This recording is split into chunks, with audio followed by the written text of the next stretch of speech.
Hello and welcome to another episode of Blaster Kitty Painting. Today we're going to be painting the best Star Wars monster of all time.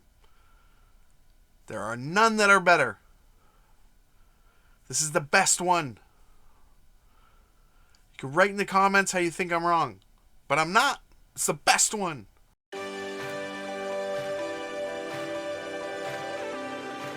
So today we'll be painting the Rancor. This is a 3D print from Squamous Miniatures. It is awesome. I will put a link in the description below to where you can get the STL. It's great. Let's paint it. We are going to give this guy just a straight coat of Wraithbone all over. No Zenithal, nothing like that. I really want him to pop. We're going to take Skeleton Horde and Gore Grunta Fur. Now, we're going to put this on and wet blend a lot. So the Skeleton Horde is going to go onto the stomach and palms of the hands and on the legs and just really kind of more the under parts of the miniature.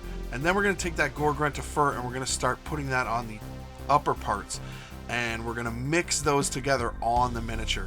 We want to avoid any heavy pooling as usual, but we're just going to kind of wet blend around and really just kind of make it look as organic as possible. And it's a creature that lives in a pit underneath a giant fat thing, so it doesn't have to look perfect. We want it to look organic, and organic is not perfect. It's usually varied and has discrepancies, I guess. So just have fun and wet blend it around and enjoy the process of that.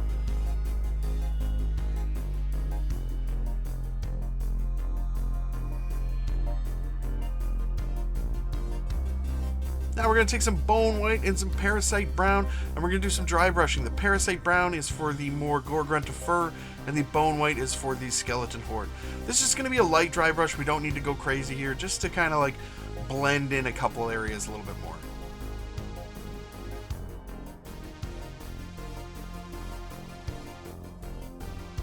We're going to take that Bone White and we're going to clean up the claws and the toenails and the teeth.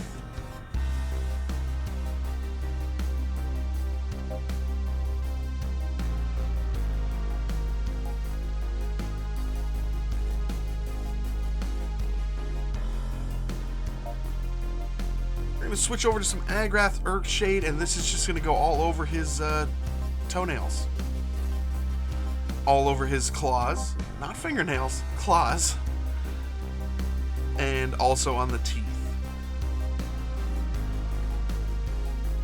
And we're going to take some straight black here, and we're just going to do his eyes.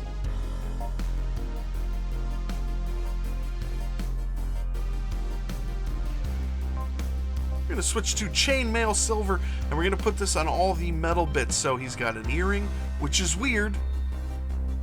Who pierced the Rancor's ear?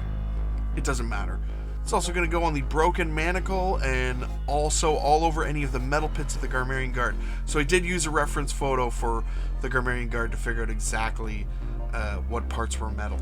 But I have very fond memories of the original Return of the Jedi Kenner action figure of the Garmarian Guard. I had it as a kid and I played with it a lot.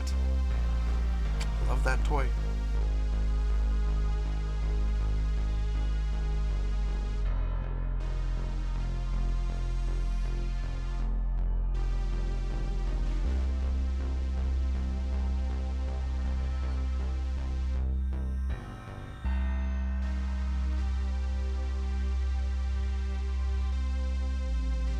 We're going to switch back to that Bone White, and we're just going to do a dry brush on the claws and the toenails.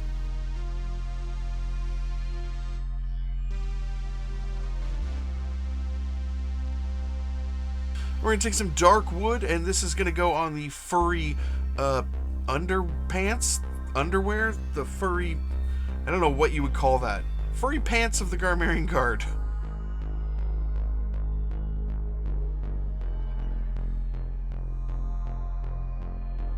We're going to take some hardened leather, and this is going to go on all these strappy bits on the Garmarian Guard. So his fancy sandals, and they are fancy sandals. And any of the under parts here, and also his shirt.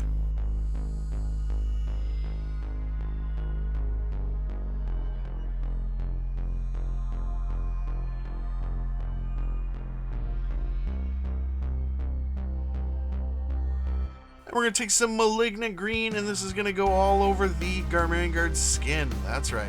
Get it all in there. Now, I did do 2 coats of this because it went on a little bit weakly.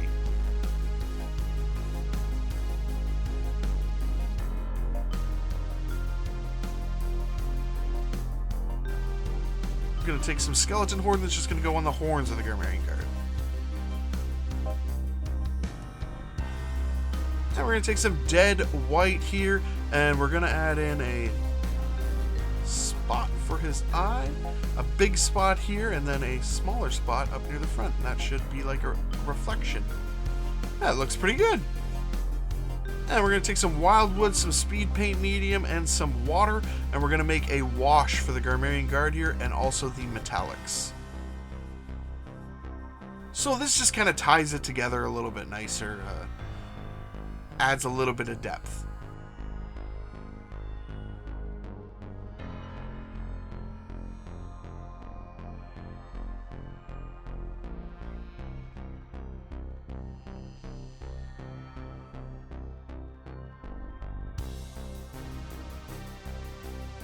We're going to take some Agrellan Earth, and I'm just going to do some extra patches here on the base. There is some cracked earth on the other side, but I just wanted some more. Now, I've mentioned it before many times, I'm not a huge fan of pre-made bases. I kind of like to do my own, but this one is really good, so other than those cracks, I didn't add too much. I took some Wraithbone once that Agrellan Earth has dried, and then I put that all over the top of it, so it'll match the spray that we used. I took some Flat Brown, this is the Vallejo Air, and I put this all over the rocks that are on the base.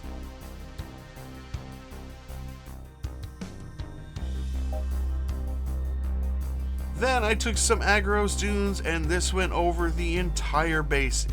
Just try not to let it pool too much, but it's okay if it does too, because it's a weird monster lair.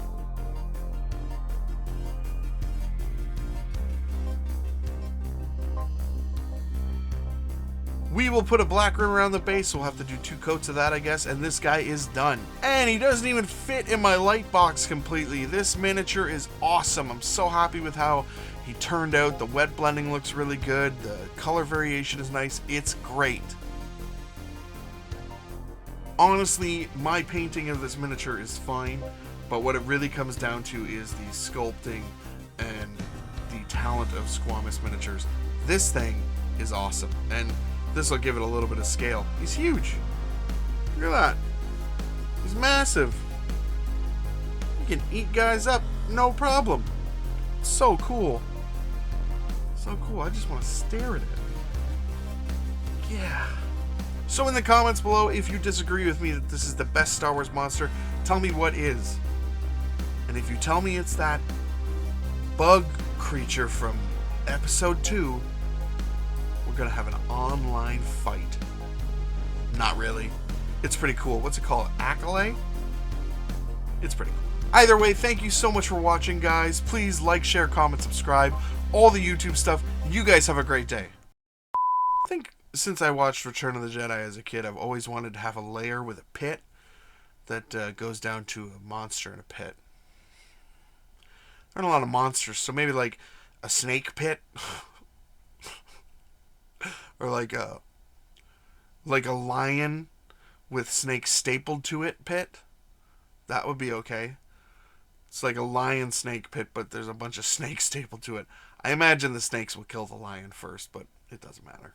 Or like a shallow pool that they fall into. Like, it's not super shallow. Like, they have to tread water, and there's a giant octopus in it with snakes stapled to it.